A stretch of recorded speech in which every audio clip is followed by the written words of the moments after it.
Dear ladies and gentlemen, welcome back to the analysis of YOLENO TV. I hope you're well from wherever you're watching this channel. I'd like to start this session by appreciating you so much for making this channel grow. If you wish to support us, just subscribe to our channel and give this video a like. Activist BONFACE MWANGI had called for Kenyans to assemble at the Jivanjii Gardens for purpose of marshalling the troops and probably marching to the parliaments in protest of this finance bill. I want to remind you that, of course, there are debates online over this matter, and one of the people, Esther Passaris, who is an Azimio member, has literally threw her weight behind the finance bill. This is a bit shocking to the Azimio because Esther Passaris is supposed to be loyal to Azimio. But our focus of discussion here is not about Esther Passaris. I was just mentioning something about that. Our point of focus here is on what BONFACE MWANGI convened today. And it's alleged that police have interfered with the demonstration. And this is not okay because it's only seeking to tell the people that indeed this country or this government is not letting people make decisions or make choices that conforms with what they want. So BONFACE MWANGI, being an activist that we know and has been an activist for quite some time, has decided to marshal, because the person who leads these demonstrations most of the time is Raila Odinga, but he is still holding his guns, waiting to see how the direction this debate is going to take. If the debate takes a direction that is promising to the Kenyans, he might continue holding his horses. But if the debate does not conform with what Kenyans want or have spoken about, then Raila is going to convene a mass action. Mind you, let me remind you also that he said, I think a couple of days ago, that he is going to call for unspecified action on this government if that finance bill sails through. Mind you, this move to me is quite not what people want. The police are not supposed to interfere with the protesters. That's it. I remember in US when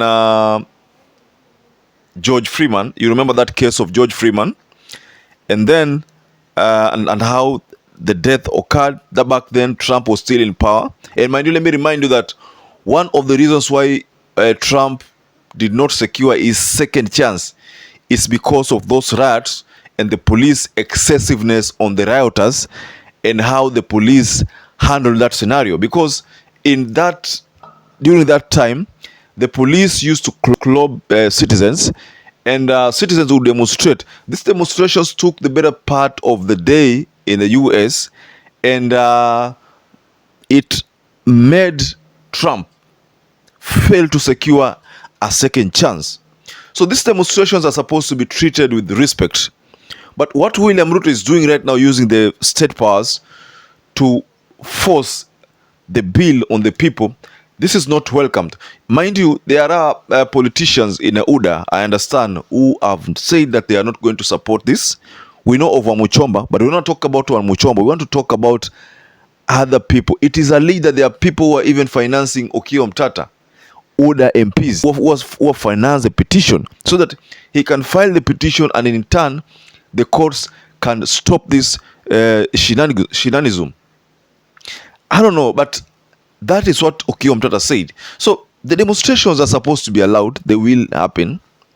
Right now, BONFACE MWANGI is the one who is in charge of the demonstrations, but Azimio have held their horses. That means they are still looking at how the direction that these demonstrations will take. I know that Raila Odinga will thereafter call for a demonstration, because that is what will force this government. And like I said in my previous analysis, it's not going to be a one-off demonstration. This is going to be something that will still continue until the time when the government says that enough is enough. When Trump could not listen to the people, what happened? when Trump could not listen to the people voted him out. I want to take you back to the BBI issue. The BBI issue was good, but the only clauses that did not sit well with the with the judiciary and with the William Ruto's camp was the introduction of ombudsman. Okay, of course, I agree that somewhere there, Uhuru Muigai Kenyatta made a little mistake. He ought to have listened to this issue of ombudsman, maybe probably removed it, and that way that BBI ingepita. Because there are good things in the BBI. Because most of the things that are in the BBI, William Ruto has adopted them, like the issue of Prime CS.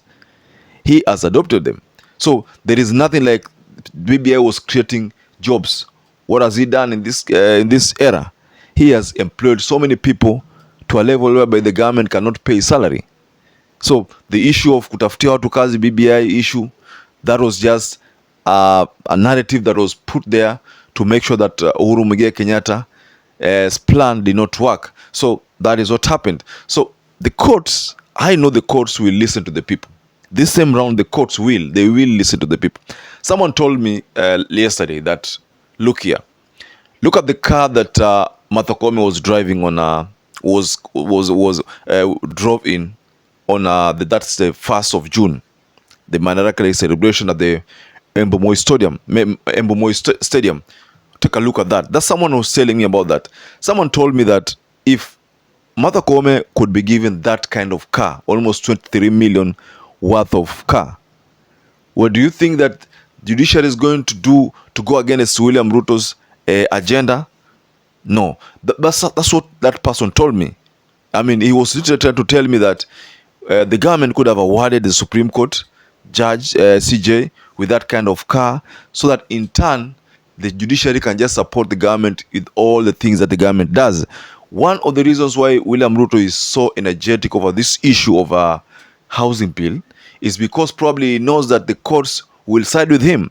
Maybe that is the notion that he has. We don't know whether that's going to happen, but we know that there's some kind of ruling that has been done today, and I will address that ruling in my other analysis, my next analysis to be precise, because the courts are supposed to make a determination on this matter, whether it's something is to be done, or whether they're just supposed to leave it.